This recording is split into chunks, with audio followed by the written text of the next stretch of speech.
Halo, salam istimewa dari Jogja. Kita akan ngomongin Intel pada video kali ini. Ya, seperti kalian ketahui di awal tahun kemarin di ajang CES ya, awal Januari ya, Consumer Electronics Show Las Vegas kemarin, Intel secara resmi ngerilis Intel Gen 13 Raptor Lake yang non-K, yang lebih efisien powernya dan lebih terjangkau juga. Beberapa seri mid low-nya sudah diluncurkan. Walaupun kita nggak heran ya, karena kita di Indonesia istimewa dari akhir tahun kemarin sudah dijual bahkan sebelum resmi diluncurkan. Lengkap, ada Core i3, Core i5, Core i7, Core i9 juga udah ada sebelum resmi diluncurkan. Hebat banget emang Indonesia ini. Ya, dan beberapa tipe memang sangat menarik. Contohnya 13500 ya, Core i5-nya ya, yang memiliki 14 core 20 thread itu dijual di angka 4,3 jutaan.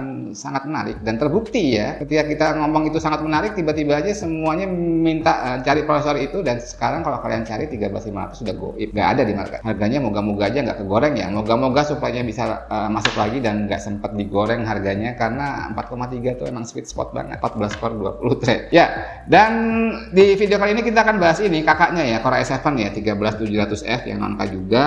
Kalau secara spesifikasi, kalau kita lihat di Intel Arc ini memiliki 8 P-core dan 8 E-core. Jadi totalnya 16 core 24 thread. Maksimum turbonya 5,2, performance core maksimum turbonya 5,1.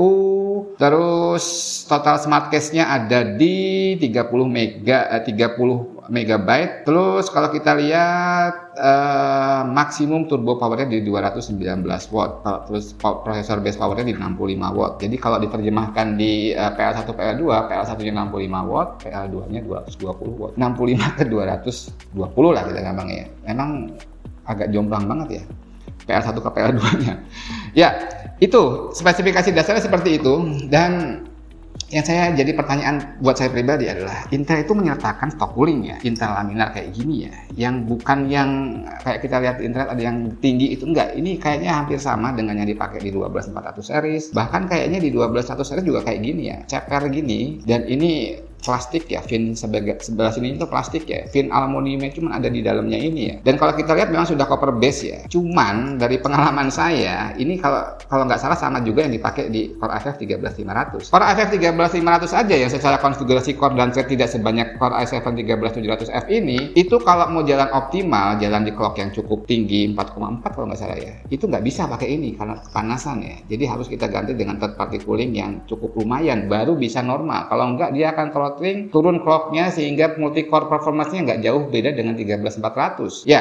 Tapi ini juga dipaketkan Intel dengan sebuah Core i7-nya yang 16 core 24 thread. Jadi kalau logikanya ya, apalagi kalau kita orang awam ya yang beli prosesor sudah ada fan bawaannya, harusnya juga ini proper dong ya untuk menemani prosesor yang dipaketkan dengan HSF ini. Walaupun saya belum coba, abis ini kita coba bareng-bareng ya. Kemungkinan besar ini performance-nya akan tidak sesuai dengan spesifikasinya. Pasti akan throttling. Kalau dari lihat perbedaan PL1 PL2-nya, pasti saya hampir pastikan itu akan turun ke 65 watt. Dan dengan 65 watt itu pasti clock-nya juga akan drop habis-habisan, dan ujung-ujungnya multi core-nya itu akan, skornya harusnya tidak akan istimewa ya. Kalau saya belajar dari kasus 13500 ya. Oke, nggak usah lama-lama, kita akan coba langsung aja. Jangan-jangan saya salah. Jangan ini revisinya kan B0 nih. Ini harusnya oke nih efisiensinya. Oke, nggak usah lama-lama, kita akan coba langsung. Tes bacaan yang akan saya omongin sebelum kita mulai tes. Yuk, gas! Ya, ini kita sedang coba pakai stok coolingnya Intel laminar. Jadi paket penjualannya dari 13700F Gen 13-nya Core i7 yang non-K ya. Ini dapat kayak gini nih, dapat pendingin stok cooling yang kayaknya sama dengan yang dipakai di 12400F ataupun 12100F. Saya juga heran nih, kok bisa dipaketkan dengan stok cooling sesimpel itu, secupu itu ya. Ini pakai motherboardnya B760M dari ASRock yang baru datang sampelnya ini, DDR5 6000 MHz dari V-Color, Manta 6000, CL36, VGA-nya pakai Yeston 6700 XT. Ya, kita lihat nih spesifikasinya ya. Ini revisinya B0, dan kalau kita lihat 8 P-core, 8 E-core, 16 core 24 thread. Dan kalau kita lihat di HW Info, ini PL1-nya 65 watt. Tapi PL2-nya sebenarnya 220 watt ya, 219 watt tulis di sini. Dan nanti kita coba jalanin Sandbase R23 Throttle Test 10 menit, itu sedang jalan ya di background ya. Kita lihat kalau power package-nya itu nyentuh 200 watt itu cuma beberapa detik aja langsung drop banyak banget ke 65 watt sesuai spesifikasinya. Nggak kelihatan sini. Nah, 64 something ya.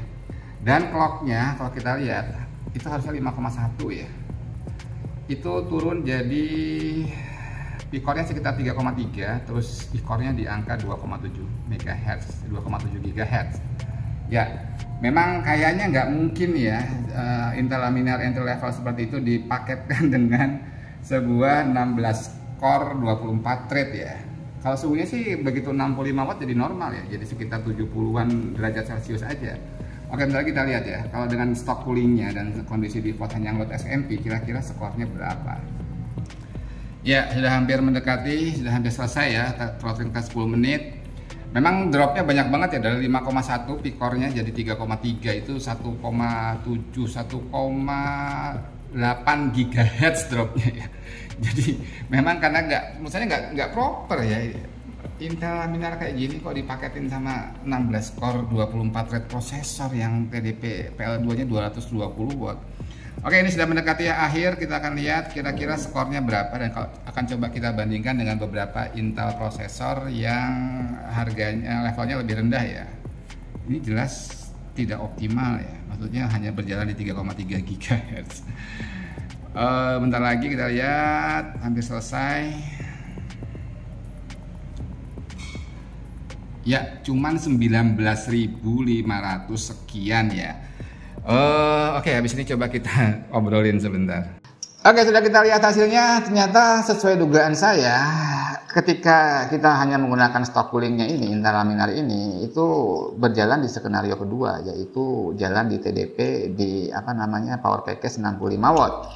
Dan dengan power package cuma 65 watt, P-core-nya hanya bisa berjalan di 3,3 GHz. Juga kalau kita lihat core-nya cuma bisa berjalan 2,7 GHz, sehingga hasil skor Cinebench RDO3 multi-core-nya setelah 10 menit throttling test itu cuma di angka sekitar 19.000. Dan ini di bawah skornya Core i5 13500 kalau bisa berjalan optimal. Ya lucu aja sih ya, nggak salah juga sih, ada PL1 kok, jadi nggak masalah pakai ini. Cuman kalau kita lihat dari skenario ini, performance positioningnya jadi lucu ya. Harusnya kan kalau orang awam ya, ini kan kita ngomong secara general, nggak semua bisa paham, nggak semua orang juga punya budget lebih untuk beli HSF tambahan. Ketika sudah membeli prosesor dengan paket HSF bawaannya, mereka menganggap ini sudah cukup proper untuk bisa membuat si prosesor yang ada di dalamnya ini berjalan optimal. Ya optimal sih optimal ya, cuman kalau kita lihat tadi skenario kedua yang bisa berjalan cuma 65 watt dan skor cuma segitu, jadi ya jadi rancu aja ya. Positioningnya 6,6 juta lah kita ngomong. Dengan dapat HSF seperti ini, tapi performance-nya kalau kita menggunakan stok coolingnya cuma segitu, di bawah 13.500 kalau jalan optimal. Jadi kalau saran saya, kalau kalian milih prosesor ini, memang secara core dan thread sih menarik ya, 16 core 24 thread harga 6,6 juta. Cuman tetap kalian harus investasi lagi di HSF yang proper, yang kurang lebih harga sekitar sejuta, atau mungkin kalau bisa lebih baik lagi menggunakan water cooling yang bisa menghandle power package di atas 200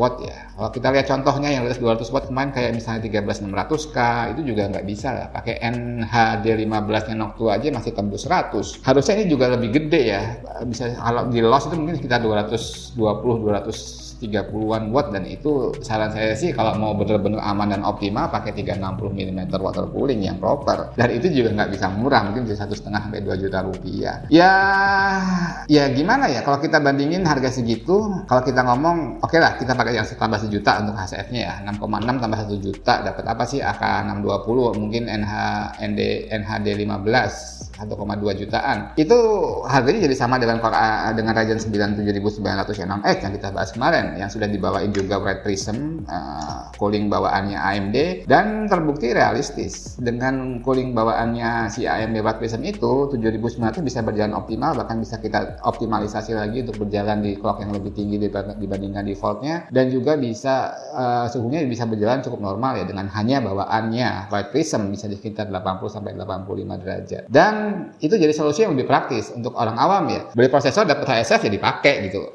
Ya, monggo itu menurut saya ya. Dan kalau kita lihat di harga 6,6 jutaan, ini kalau kita bandingkan dengan Ryzen 7-nya yang 7700 yang kurang lebih harganya di bawah 6 juta ya, sekitar 5,8 5,9 yang sudah dapat Wright Prism juga. Saya kira skornya lebih tinggi 7700 kalau sama-sama pakai stok coolingnya ya. Kecuali kita nambahin lagi 1 juta rupiah atau bahkan 1,5 juta untuk dapat HSF yang proper, dia bisa harusnya normalnya perkiraan saya bisa di 29.000 sampai 30.000 poin Cinebench R23 multi multi-core-nya. Tapi kalau kita nambah 1 juta, ya lebih praktis beli yang 7.900 ya. Karena sudah ada bawaan cooling stocknya yang memang benar-benar bisa kepake dan bisa dapat skor segitu juga multi-core yang 29.000 sampai 30.000. Ya, itu ya kesimpulannya, ini nggak salah, ini keren sebenarnya 16 core 24 thread di harga segitu. Cuman yang harus kalian pertimbangkan adalah kalau kalian ingin menjalankan ini di titik optimal, performanya akan sangat bergantung dari HSF yang kalian pasang. Kalian beli HSF 300-400.000 pasti akan naik performanya.